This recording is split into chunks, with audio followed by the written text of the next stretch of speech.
What's up, everybody? Today I got a pretty special video for you. I have been tasked to fix this Honda Foreman. This Honda Foreman's been to a couple dealerships and a couple shops and nobody can figure it out. So what we've got is a no start complaint. I haven't looked at this thing yet. I have no idea really what's going on with it. All that I really know is that it doesn't start and it's been jumping around shop to shop and nobody can really give this guy an answer. So he tasked me with trying to figure out why this thing isn't starting. So we're gonna dive into this thing. We're gonna deep dive. I'm gonna walk you guys through my diagnostic process and we're gonna see why this thing doesn't run and hopefully we can get it fired up. So let's go ahead and jump right in. So I'm not too sure of the year of this Foreman. I wanna say probably somewhere between like 2004, 2005, 2006, somewhere in there. I'm not too familiar with these things, but let's go ahead and see what's going on right off the bat. So this is an electric start.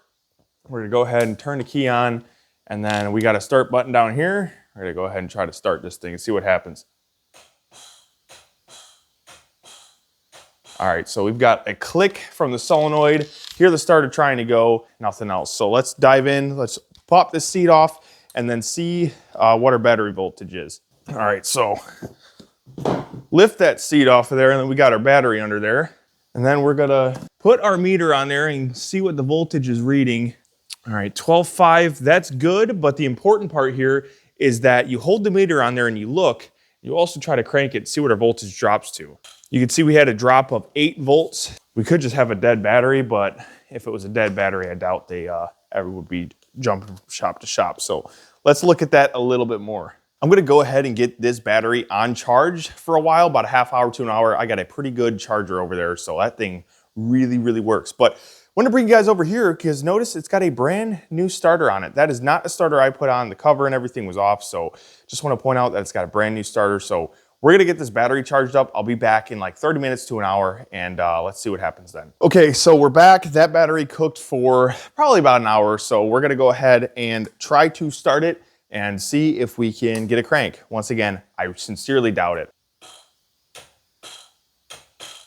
Yeah, same thing. We just got to click. Let me grab my meter, see what our voltage is under load. All right, we've got 12.8 and we've got 8 volts when we try to crank it. So we've either got a couple things. We could have a bad battery, which this one here is fairly new. It looks like it's got a 24 sticker on it. So batteries nowadays, you never know. So it could be a bad battery. We could have a bad ground, engine ground. It could be a number of things. So let's test a couple electrical things and see what's going on. Okay, so one of the first and easiest things I want to do is I'm gonna go ahead and put my positive lead on the positive of the battery.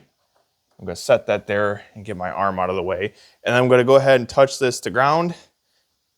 The engine, that is, the engine ground, and make sure we've got a good 12.4. Try to bump it, make sure we don't have a, all right, so 7.5. So if I put that on the battery, we're gonna see.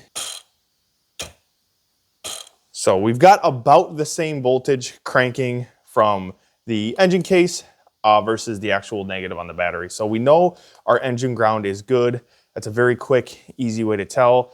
I can see the starter's warm, so that is an indication of this connection could be bad. Now that we know our engine ground is good, I want to hold our engine ground, black probe to the engine case, and then I want to hold my positive onto the starter cable there. So I'm going to go ahead and bump the starter and see what our voltage is. Okay. It's not great. That's not nearly enough to crank this thing over. One other thing that could cause a severe voltage drop is the starter just could be bad or seized. I see that often, but there is a pull start right here. I just noticed. We're gonna go ahead and try to yank that thing and see if this thing will even fire up, and then we'll chase our electrical issue. Okay, so, all right, so there is a pull start here. We're gonna go ahead and give it a yank. Oh, no. Oh no. All right. Not good and not the route I was expecting to go. Oh yeah. Well, kind of stumbled across that. I just wanted to see if this thing would fire up, and lo and behold, the engine's locked up. Or something else is locked up. But that recoil, that pull cord there should pull, and it's not, which explains a lot of everything. I don't think we're necessarily having a voltage drop issue. I think that our starter is just working so hard to try to turn over that engine, and it's dropping voltage that way. That would be my absolute best guess. I could pull the starter off and make sure it turns over. I'll probably do that. I'll probably pull the bolt out and make sure the starter's not locked up and spinning free. I'll show you guys that. But I have a bad feeling we're gonna be pulling these fairings off and diving into this engine. I did not quite expect to go this route, but gotta figure it out. So let's do this starter test I'm talking about, and then we'll go from there. Oh, it's always when you think it's an easy fix.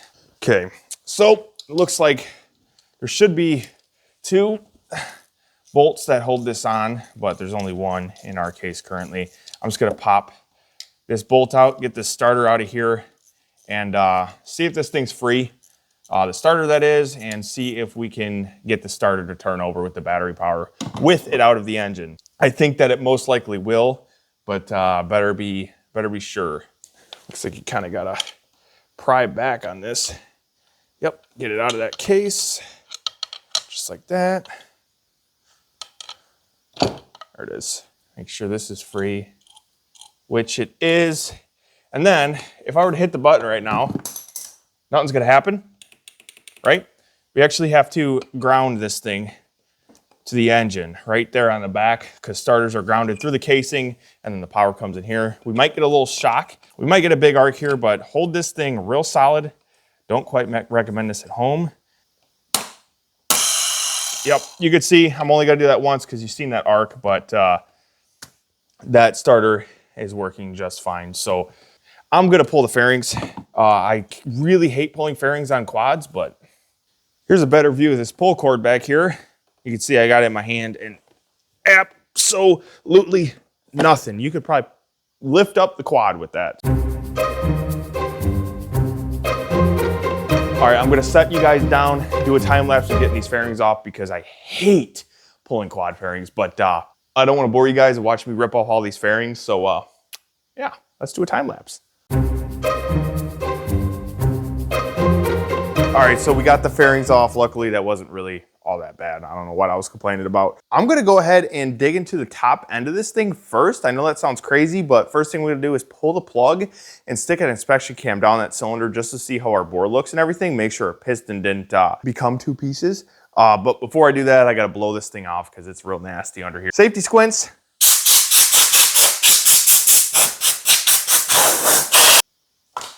Okay, that plug cap looks like someone's been eating on it, probably a mouse. Are we lucky? Are we good? We're terrible.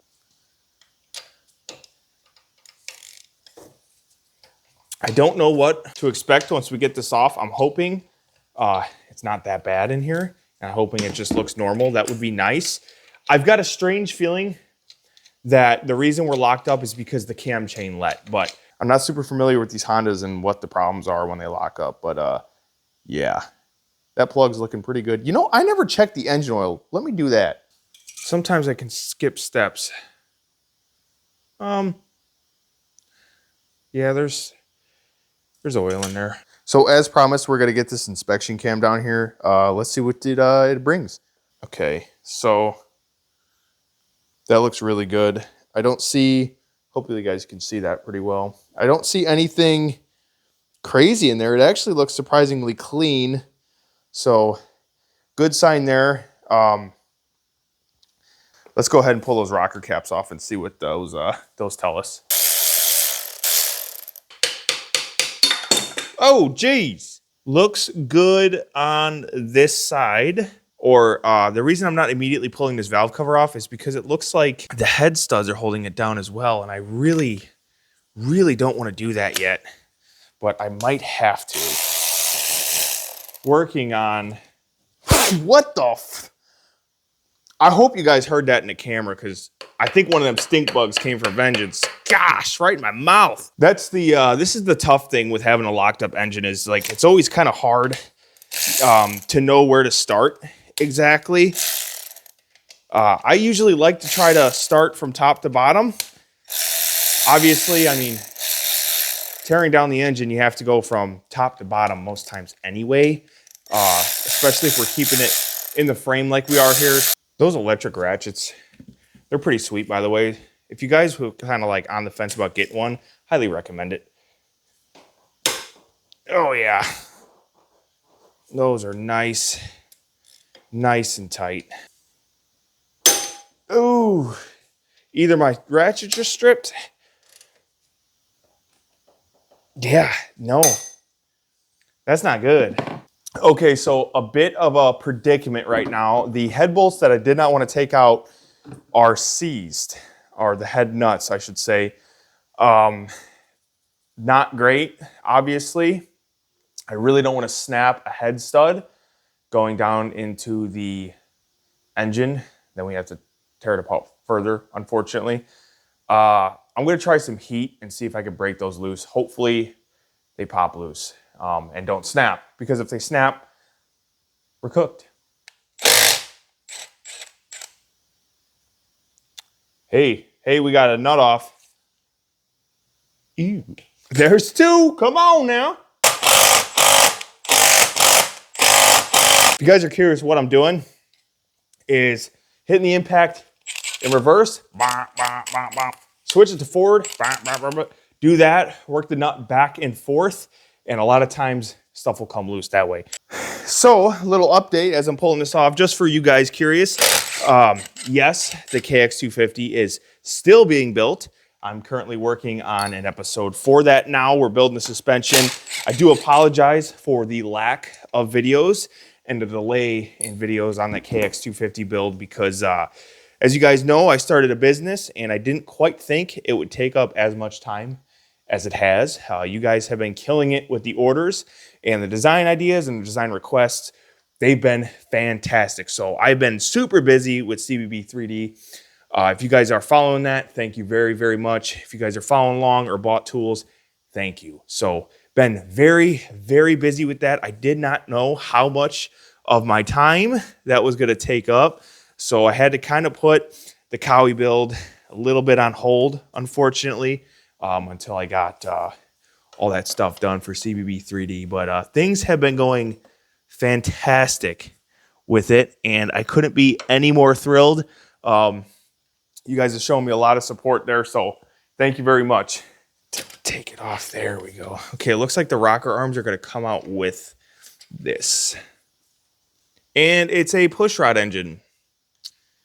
I should have known that when I seen rockers. Okay, that changes literally everything. So it's been a couple days with the Foreman, and I'm back to it. You guys can see I did get that rear mud guard, or the rear fairing, removed. What I'm gonna have to do is pull the engine. So we figured out that the problem is not in the top end, as you guys seen a little bit ago in this video. So like I said, it's been a couple days, but I know I'm gonna have to pull this engine just because to get to absolutely anything, this engine's got to be out of here. I can't even get this side cover off with the recoil because it's pretty much the frame is in the way. So I'm going to work on pulling this engine off. I got most of the hard part done, which is getting the fairings off in my opinion, but I got to pull the front diff forward, get the CV axle off, and then I can drop everything and get this engine out. But before we do that, I'm going to drain the oil, and I want to see what this oil is looking like and see if we got any you know, little chunks in there. So yeah, pulling a motor out. This thing is a beast. You can get a lot. You can get a lot of the story just judging by what the oil looks like to get. Okay, so you guys may have seen the coolant that came out. Not good. So we've definitely got a head gasket issue of some kind, and probably, if I'm just gonna guess right now, probably a seized up crank, because coolant doesn't lubricate quite as well as oil does. I think I'm going to run out of drain pan here. Oh no. Oh no, hold on. What? That is going on fast. Oh no. Come on, baby. Please don't make a mess. Please don't make a mess. Quick swap. 1, 2, 3. All right, a little bit of a mess. Look at this. Look how quick that thing filled up, man. I think we're draining both the crankcase and the radiator at the moment. Would be my guess. Like I said, you can get a lot of the story just from draining the oil. Just like you guys saw there, all that coolant. Look at the green tint to it. Ew. Okay, so that was roughly 2 hours or so of getting this motor ready to get pulled. I've pretty much got it to a point now where all I gotta do is yank it out. If you guys are curious of everything I had to do, well, of course, just like pulling any motor, had to undo all the electrical, had to unbolt the front diff and pull it forward, had to do a bunch of stuff, take out the air box, take out the carb, take out all of the plastics, everything, disconnect a couple sensors down here, take off the motor mounts. You get the whole point, you know, disconnect the rear U-joint. But I pretty much got it to a point where I can yank this thing out. So this is a beast of an engine. I'm going to try to kind of manhandle it out of here. Hopefully I can. I believe it's supposed to come out this way, so it doesn't look like it's going to clear the cylinder head. So I think I'm going to try to rock it out from the bottom and then pull it out. And then I'm probably going to set it down on the ground right here because I don't know how much this thing weighs. It looks like it might weigh more than me. Now, if I can get it over some. Okay. God, give me strength.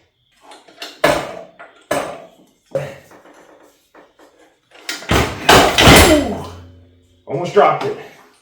Caught itself. My hand slipped. Not the cleanest dismount, but a dismount nonetheless.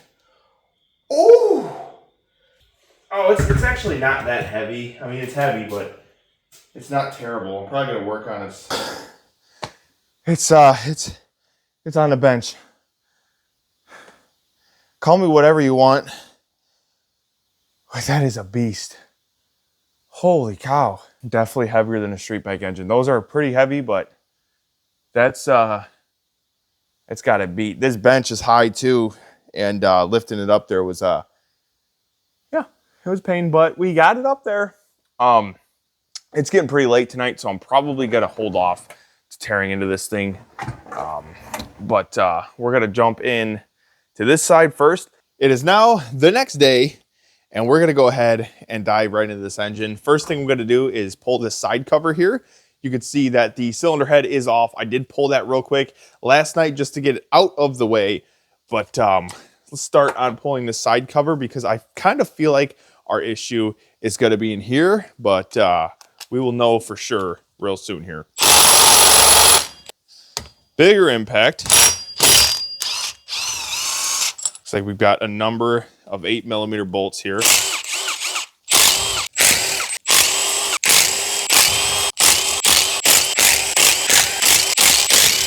This definitely looks like one of those cases where you're missing, yep, a bolt to take out, like right there.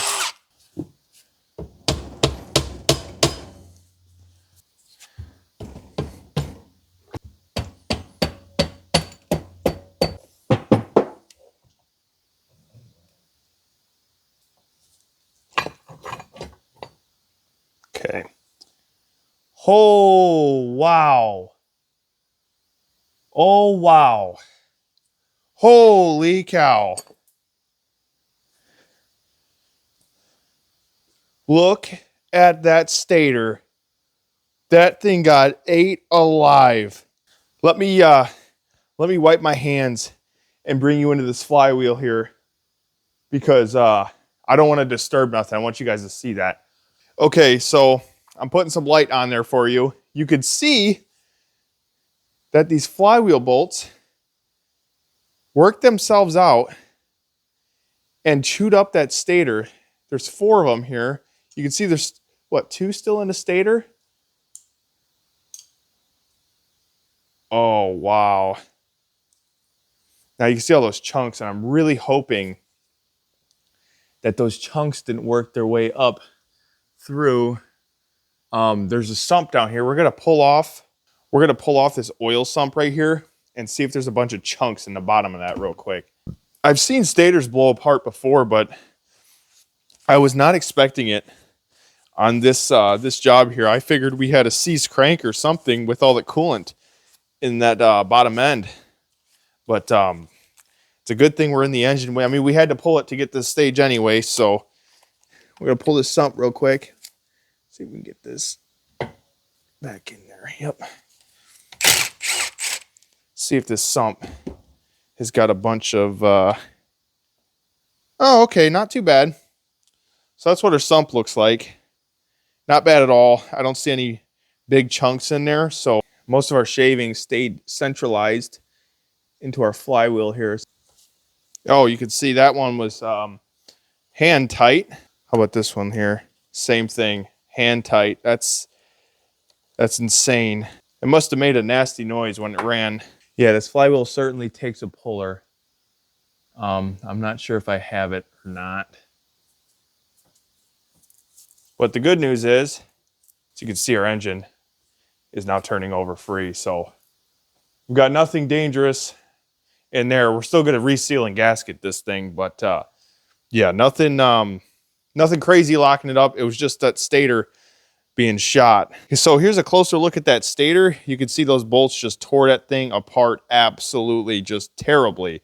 So that is obviously shot, and we're going to need bolts for the flywheel, and we're also going to be needing a stator and the gaskets and seals for sure, because we've seen all that coolant in that bottom end. So let's see what parts are going to run for this thing, and then give this customer a call and see what they want to do. Hey, don't be judging now. I'm in my PJs. Okay, good news. We gave this customer a call. They said, go ahead. Parts were roughly about $600. That stator, I did look over this thing really, really well just to make sure that those shavings didn't rush their way into the engine or anything otherwise was going on. That brief overview I did in the video was not the full inspection, but off camera, I did really check this engine out and make sure it's worth even fixing it. Everything looks pretty good inside. The only thing is that stator, just, you guys seen those bolts worked out, tore up that stator and locked it up. So what was happening was the bolts were locking against that stator and preventing it from doing a full turnover. And the customer actually said that he did hear a slight rattling in the side cover before it quit. So that was a good indication that something was wrong. So it's approved. So we are going to make an episode 2 on this Polaris 500, and it's a 2002, by the way, if you guys were curious. But so in episode 2 of this, we're going to be reassembling this engine, putting it back in this frame, and hearing this thing fire up and get it back on the dirt for this guy. So super exciting video, not what I expected at all to happen, but I do appreciate you guys watching, and stay tuned for part 2 on the Polaris 500 when we are going to be fixing this thing and getting it back in the dirt. So thank you once again for watching, and stay tuned for episode 2.